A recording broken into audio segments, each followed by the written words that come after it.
수요예배 오신 성도님들을 주님의 이름으로 축복하며 환영합니다. 하나님께 더 향기로운 예배를 드리기 위해 오늘도 기쁨으로 섬겨주신 우리 찬양단과 예배위원께도 감사드립니다.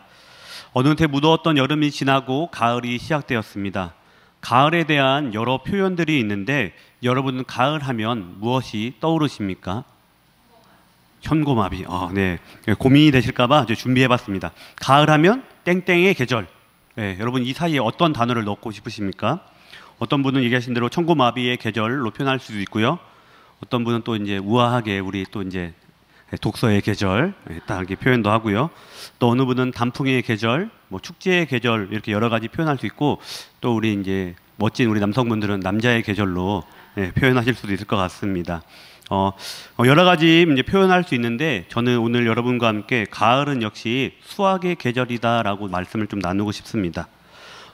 농업 기술과 생산, 그다음 보관 기술이 발전하긴 했지만 제철 음식, 제철 과일이라는 그 단어가 과거보다 좀 덜해지긴 했지만 하나님께서 창조하신 자연의 흐름에 따라서 우리는 이 가을 수확을 앞두고 있고 준비하고 있습니다. 수확의 계절, 풍성한 수확을 거두기 위해서는 당연히 이 가을이 오기 전부터 우리는 수확을 기대하며 노력해야 합니다. 겨울에는 땅을 쉬게 합니다. 봄에는 씨를 뿌리기 위해서 땅을 갈면서 관리합니다. 물을 대기도 하고요. 비료를 좀 더 뿌리기도 하고요. 그리고 무더운 여름에는 겨울과 봄보다 더 부지런히 농작물이 심겨진 땅을 거르며 잡초를 뽑기도 하고 약을 뿌리기도 하고 가지치기를 하기도 하면서 농작물을 키워 갑니다. 이런 노력과 과정이 기본이 돼야 수확의 때에 우리는 수확의 기쁨을 누릴 수 있게 됩니다. 관리하지 않고 겨울에도 놀고 봄에도 놀고 여름에도 덥다고 하지 않고 아무것도 하지 않으면 수확의 계절에 기대했던 것, 그리고 어느 정도의 최소의 것도 거둘 수 없는 안타까운 상황이 있을 수도 있는 거죠.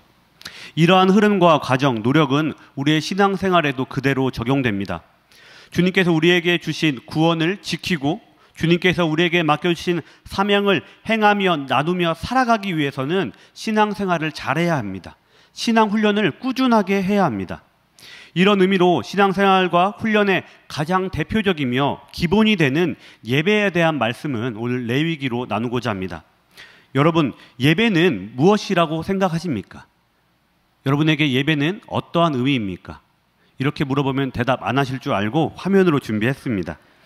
페이스북에 보면 직구준 교회 사전이라는 것이 있는데요. 거기에 보면 예배를 이렇게 표현합니다.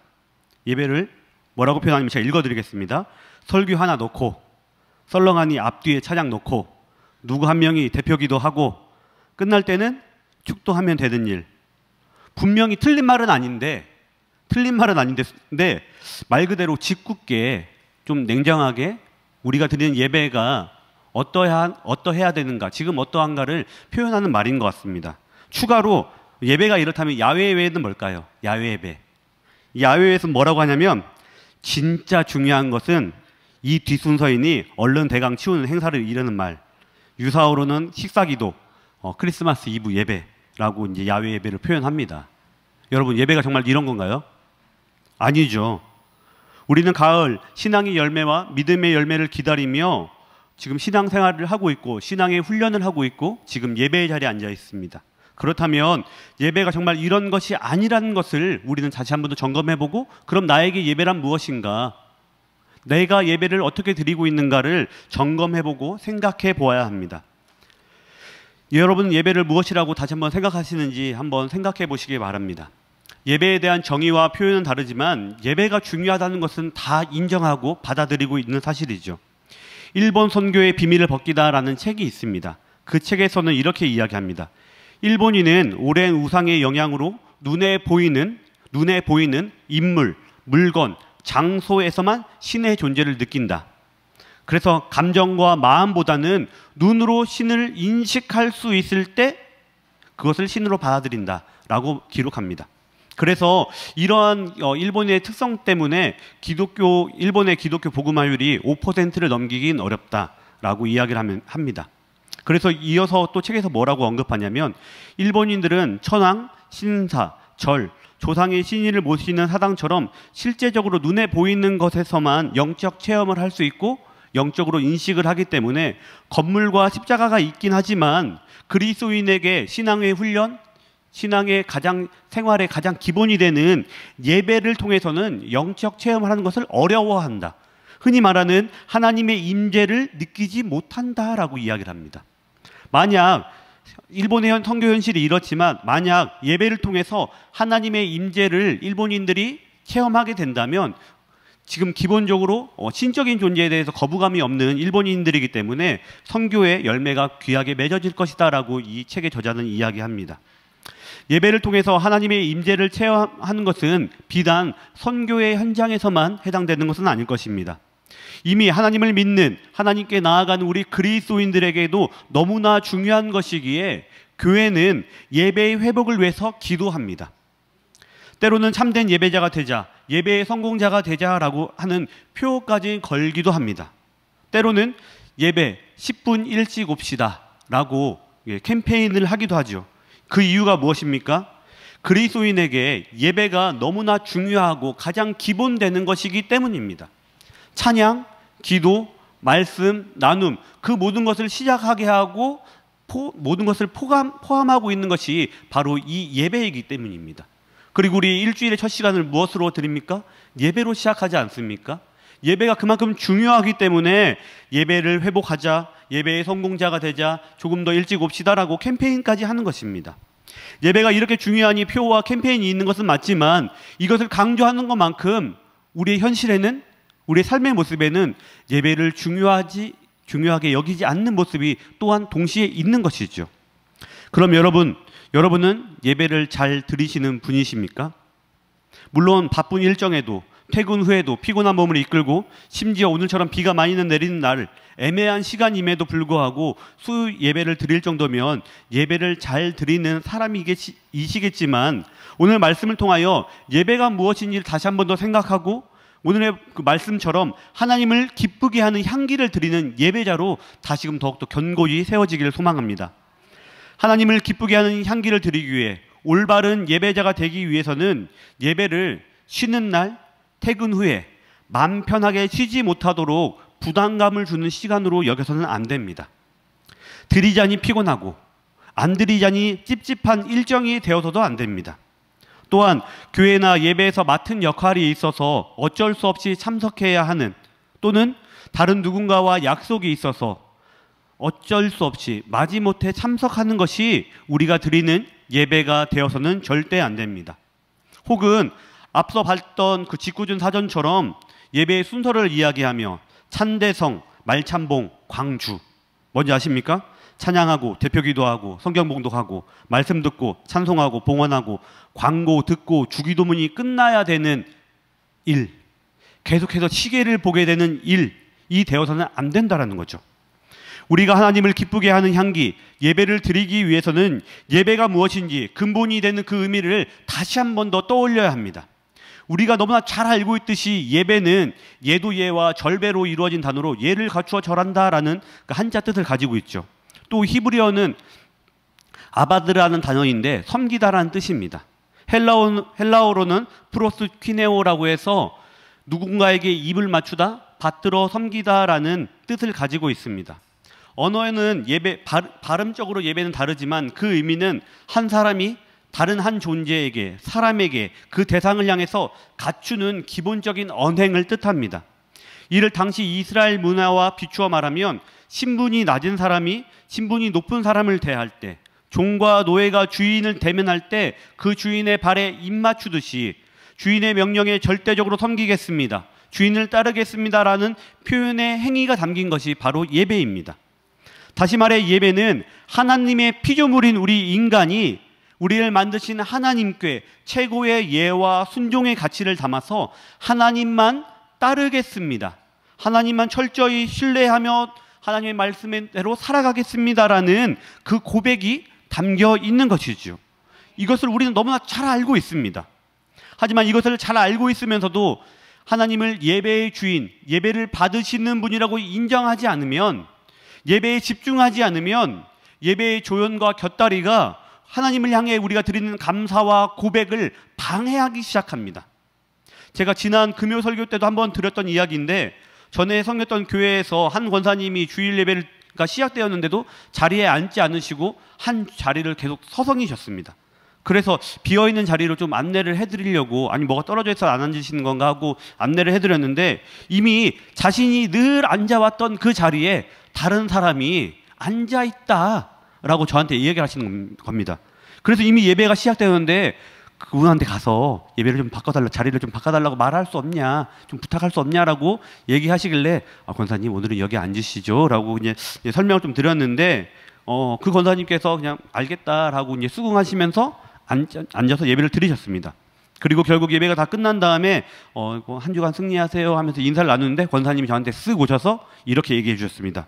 다음에는 내가 일찍 와서 내 자리에 앉을 겁니다, 목사님. 네. 아가 불편하게 해드려 죄송해요, 목사님. 이렇게 얘기하시는 거예요. 물론 사람마다 선호하는 자리가 있지요. 똑같이 만들어진 의자이지만 내 몸에 좀 더 맞는 의자가 있는 걸 저도 알고 있습니다. 예. 그래서 저도 이제 뭐 예루살렘이나 베들레헴에서 이제 예배 드릴 때 저한테 몸에 맞는 의자를 찾아서 옮길 때도 있죠. 그것은 알고 있습니다. 그리고 또한 그런 권사님의 신앙과 말을 제가 폄하하는 게 절대 아닙니다. 하지만 그 모습만을 두고 봤을 때 본인이 앉고 싶던 자리에 앉지 못했던 그날의 예배, 그 중심에는 하나님이 계셨을까요? 입술에서는 찬양을, 아멘을 이야기하고 있지만 그 시선은 하나님을 바라보지 못하고, 내가 저 자리에 다시 왔어야 되는데, 내가 왜 늦었을까? 엘리베이터가 늦었을까? 신호등이 걸렸을까? 그 생각만 계속 맴돌지 않으셨을까요? 여러분, 그러한 생각이 우리의 예배를 방해하지 않기를 원합니다. 예배는 내가 중심이 되어서 드리는 것이 아니라, 비록 내가 앉고자 했던 자리에 앉지 못했을지라도, 불편하고 어려운 문제와 상황 속에서 왔다 할지라도 나에게 예배하라라고 말씀하신 하나님을 향해서 영과 혼과 육을 온전히 전심으로 주님께 드리며 나아가야 되는 것이 예배인 것이죠. 우리가 드리는 예배가 하나님을 중심에 주인공으로 모시고 하나님께만 집중하는 향기로운 예배가 되길 간절히 소망합니다. 그렇다면 우리가 드리는 이 예배가 하나님을 기쁘게 하는 향기, 예배가 되기 위해서는 순서도 불편함도 찝찝함도 아닌 무엇으로 채워야 되고 바라봐야 되는 것일까요? 우리가 드리는 예배에는 무엇이 있어야 되는 것일까요? 오늘 본문의 3절 말씀 함께 읽겠습니다. 본문 3절 말씀 함께 읽겠습니다. 그 예물이 소의 번제이면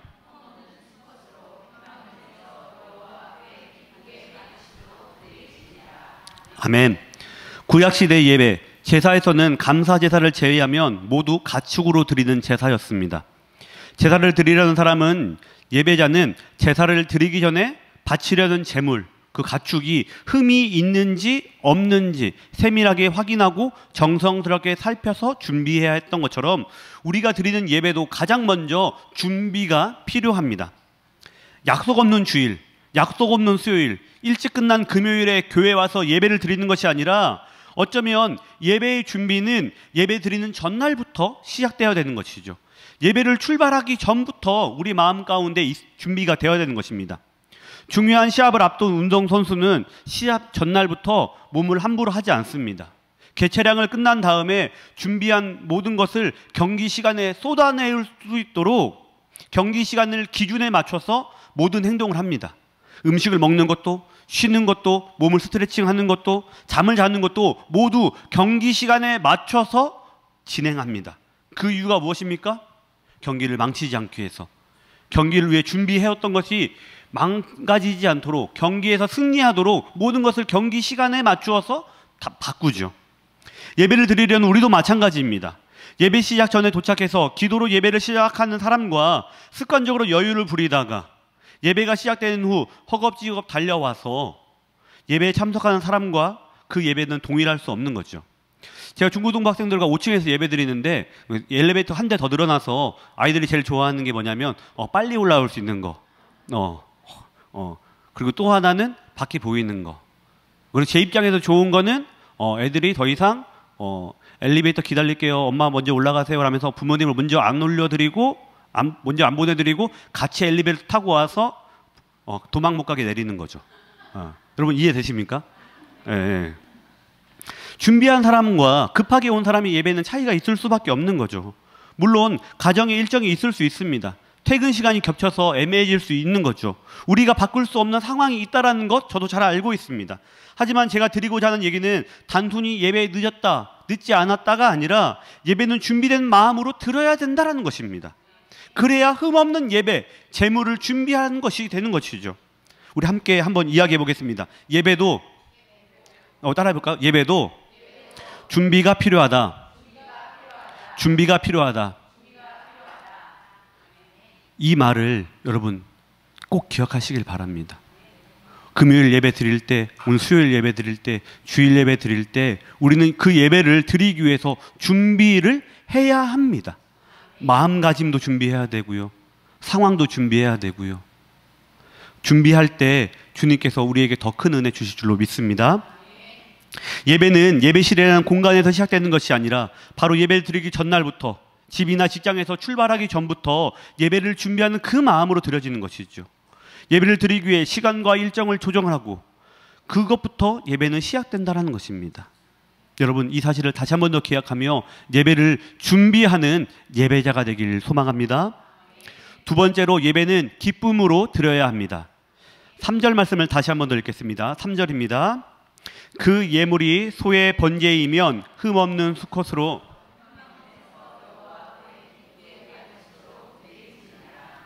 아멘. 예배에 있어야 하는 기쁨은 당연히 예배를 받으시는 하나님의 기쁨입니다. 구약시대 기본적인 제사인 번제는 제사를 드리는 사람이 바치는 소나 양에 자신의 죄가 전가되어 자신을 대신해 죽음으로 죄값을 치르는 것을 의미하며 제사를 드렸습니다. 희생 제물의 죽음을 통하여 하나님과 제사 드리는 이 예배자 사이에 죄가 사라졌기에 하나님의 입장에서는 우리를 용서하시고 사랑하시고 우리를 다시 소통할 수 있는 존재로 우리가 거듭날 수 있음을 하나님께서 기뻐하신다라는 것입니다. 그러니까 예배를 드리는 사람이 죄를 전가한 제물이 번제가 됨으로 하나님께 기쁨을 받는 존재가 되는 것이 아니라 성경은 분명히 하나님께 우리가 기쁨을 드려야 된다라고 이야기를 하는 것이죠. 우리가 죄를 전가한 이 번제를 드림으로 하나님과의 관계가 회복된 것이 우리 입장에서의 기쁨이 아니라 하나님께 입장에서 하나님의 시선으로 내가 너희들과 다시 소통할 수 있는, 너희들을 용서하고 사랑할 수 있는 내가 존재로 인식되었구나를 기뻐하시게끔 우리가 만들어야 된다는 것입니다. 즉 예배의 근본적인 목적은 나의 기쁨과 나의 만족이 아니라 일은 하나님을 기쁘게 한다는 것입니다. 하나님을 기쁘게 하는 것에 목적과 초점을 맞추지 않고 내가 기뻐지는 예배, 순서에 따라 진행되고 있지만 무관심한 관객이 되어 드리는 예배는 낭비와 같은 형식만 남아버린 종교의식이 될 뿐이라는 것이죠. 우리가 드리는 예배가 하나님을 기쁘게 하는 예배가 되기를 소망하며 오직 하나님께만 온 마음과 시선이 집중되길 원합니다. 우리가 드리는 예배가 나의 체움을 목적에 두고 드리는 예배가 아니라 나의 약함과 연약함을 고백하며 하나님께 다시금 새로워지기 위해서 하나님이 우리에게 다가서실 수 있도록 내가 죄인임을 깨닫고 나의 연약함을 고백할 수 있는 그 예배를 드리는 우리 모두가 되어야 된다는 것이죠. 더불어 하나님의 뜻을 받아들이고 인정하며 하나님의 행하실 것을 하나님께서 우리에게 무엇인가 주시려고 하는데 우리 안에 단절이 있다면, 우리가 인정하지 못한다면 하나님 우리에게 주시지 못하시는 거죠. 우리가 번제를 드림으로 하나님 관계가 다시금 회복되어 하나님께서 우리에게 주실 수 있는 것이, 주실 통로가 열렸다는 것에 하나님께서 기뻐하신다는 것입니다. 그렇다면 우리는 무엇을 해야 됩니까? 내가 드리는 이 예배가 정말 내 중심이 아니라 하나님의 중심에서 드리고 있는 예배인지 아닌지 점검해 보아야 된다는 것입니다. 내가 하나님께 나아가지 못하도록, 내가 하나님께 집중하지 못하도록 가로막고 있는 것이 무엇인지, 내가 정말 하나님께 온전히 나아가지 못하고 내 시선을 내 스스로 가로막고 있는 것이 무엇인지 살펴보아야 된다는 것이죠. 우리가 드리는 예배가 하나님께서 받으시는 기쁨의 예배가 되기 위해서는 내 안에 시선이 전환돼야 된다는 것입니다. 하나님께서 기쁘게 받으시는 예배가 될 수 있도록 우리의 삶의 시선이, 예배자의 시선이 전환되기를 원합니다. 그래야 하나님께서는 기쁨으로 받으시고, 그리고 그 다음에 우리는 하나님의 임재를 경험하게 되는 살아있는 예배, 은혜로운 예배, 내가 감동받은 예배, 정말 좋았다라고 말할 수 있는 예배, 그리고 목장 모임에서 다시 나눌 수 있는 예배가 그 다음에 이루어질 수 있는 것이죠. 우리는 흔히 착각을 합니다. 내가 기쁨을 누리기 위해서, 내가 만족을 얻기 위해서, 내가 새로워지기 위해서 예배를 드린다라고 하지만 가장 먼저에는 하나님을 기쁘게 해야 한다는 것, 이것이 일이라는 것을 여러분, 우리는 잊어서는 안 됩니다. 사랑하는 성도 여러분, 하나님을 기쁘게 하는 예배를 드리기 위해 준비하고 시선을 바꾸고 우리의 삶의 태도를 점검해 보길 원합니다. 마지막 세 번째로, 예배는 내가 직접 드려야 된다는 것입니다. 순서마다 맡은 사람들이 있습니다. 찬양 인도자가 있고요, 기도자가 있습니다. 때로는 예배에 따라서 특송하는 사람도 있지요. 하지만 그 사람들이 하는 것을 바라보며 수동적으로 따라가는 것이 예배가 되어서는 안 됩니다. 우리가 드리는 예배는 우리가 앉아있지만, 앞에 나와 있지는 않지만 모든 예배자는 하나님을 향해 능동적으로, 적극적으로 예배 드려야 된다는 것입니다. 5절에서 7절까지의 말씀을 함께 읽겠습니다. 5절에서 7절입니다. 그는 여호와 앞에서 그 수송아지를 잡을 것이요,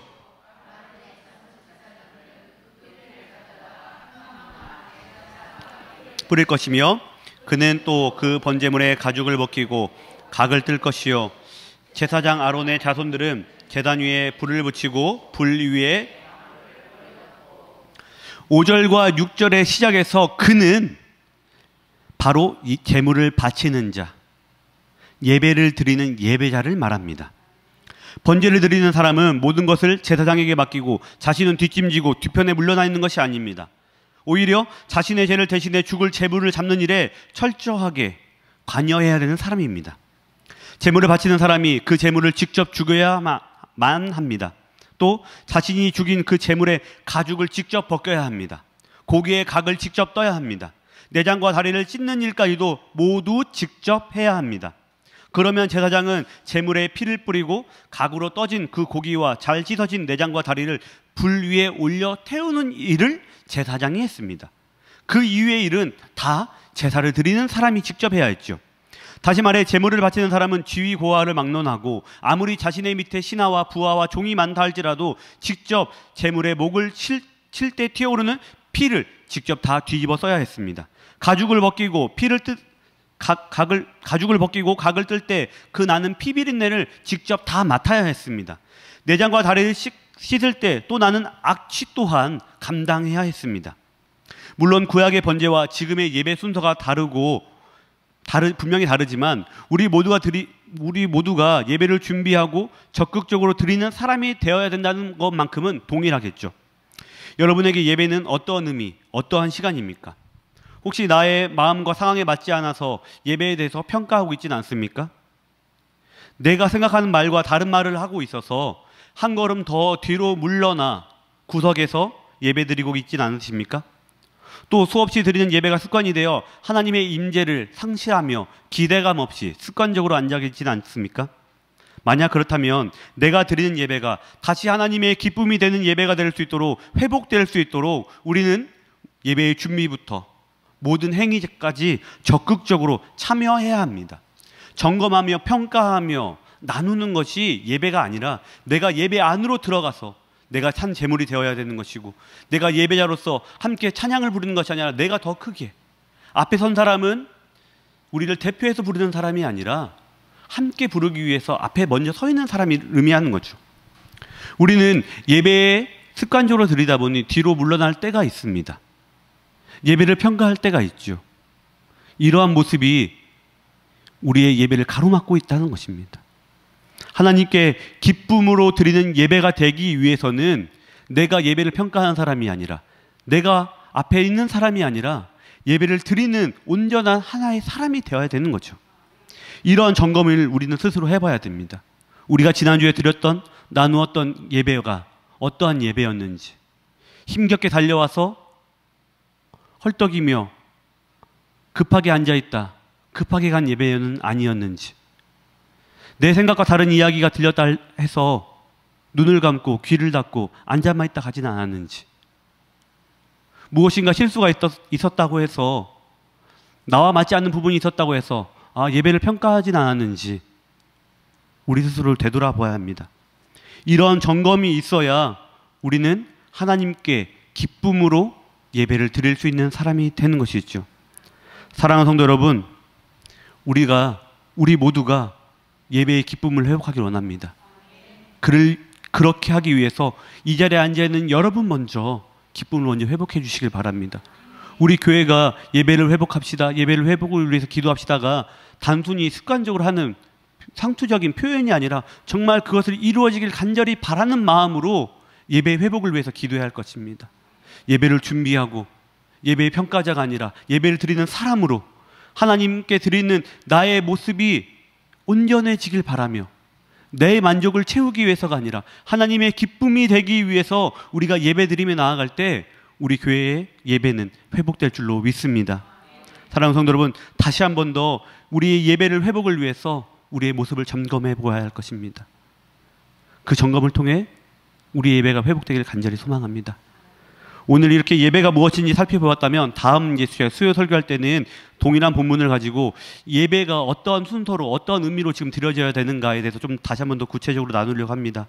그 날이 오기 전까지 예배를 다시 한 번 더 소중히 여기며 기쁨으로 드리고 잘 준비할 수 있는 우리 모두가 되길 다시 한 번 더 간절히 축원합니다.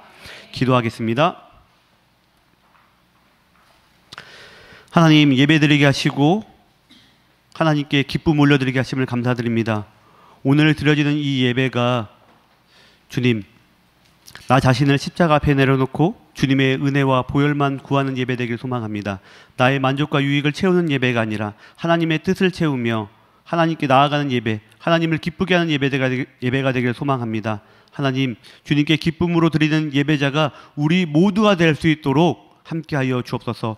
우리의 이 신앙과 결단, 고백이 흔들리지 않도록 강한 두 팔로 붙잡아 주옵소서. 예수님의 이름으로 기도합니다. 아멘.